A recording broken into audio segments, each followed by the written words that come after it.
Hello, this is a tutorial on how to create a shareable folder in OneDrive that can be sent out to people within Kent School District and outside of it. And so the first step is you're going to go to onedrive.com. So it's onedrive.com and sign in to the website. That's what I've already done. So I skipped that step. And it should bring you to a page that looks kind of like this where my files is open.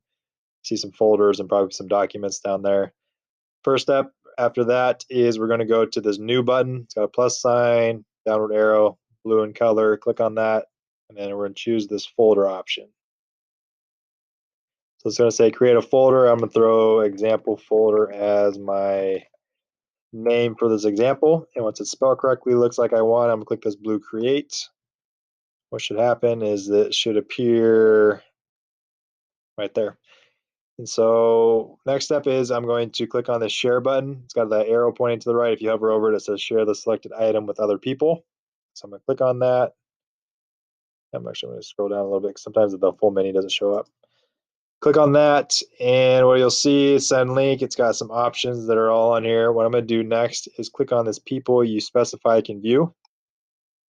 And so there's some different options. The specific people is if I know the exact people that I want to share it with, I have their emails, and I can provide that in the next step. That's kind of the most secure way of doing it. And as you work your way up the options, it kind of gets broader and broader. People in Kent School District with the link, that means they have to sign into with their Kent School District email to be able to access it. Anyone with the link means literally anybody who has a link can access it.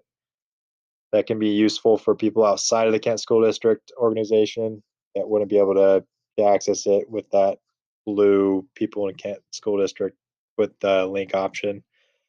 With this, though, it's less secure just because if anybody can click on the link, then they're good to go. So what you want to do is a couple things. Is first is allow editing. You want to check mark that because what that's going to allow them to do is be able to upload files.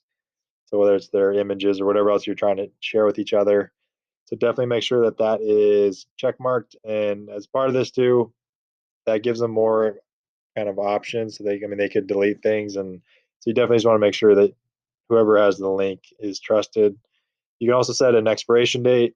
This one naturally did a couple years from now. You can change it if you want to have it be time sensitive.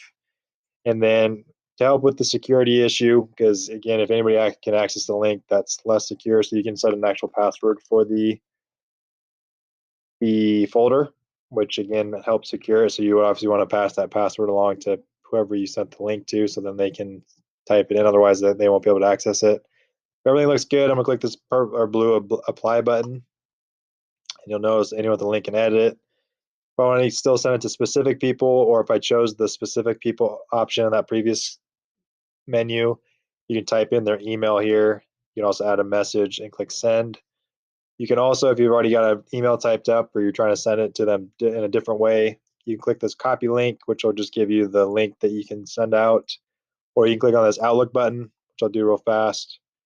And what it should do is it should open up an email with the link in it so that I can just type in the person and subject and add a little extra. I can also, from here, copy the link like that and paste it if I'm sharing with multiple people or multiple emails or that kind of thing. That's kind of the gist of how to share. And then what you can also do is once you do share, you click on that share menu again. You can click on these three dots, there's more options, and manage access just in case somebody access that you don't want to, or you just change the access options. That's the way to do it. The last step is how for people to upload things into it. So click on the folder. There should show up like this where the folder should already be open from them from the link. So once they see this, there'll be this upload option with the arrow pointing up. Click on that. They can click on files or folder, find the file or folder in their computer, upload, and then you should be able to access once it fully uploads and go from there. But it's pretty nifty, easy way to share between people. And especially there's quite a bit of data that you can have stored in here. So that definitely helps, especially with videos and other files that can get kind of large. But that's the gist of it. Hopefully this helps, and let me know if you have any questions at all. Take care and be well.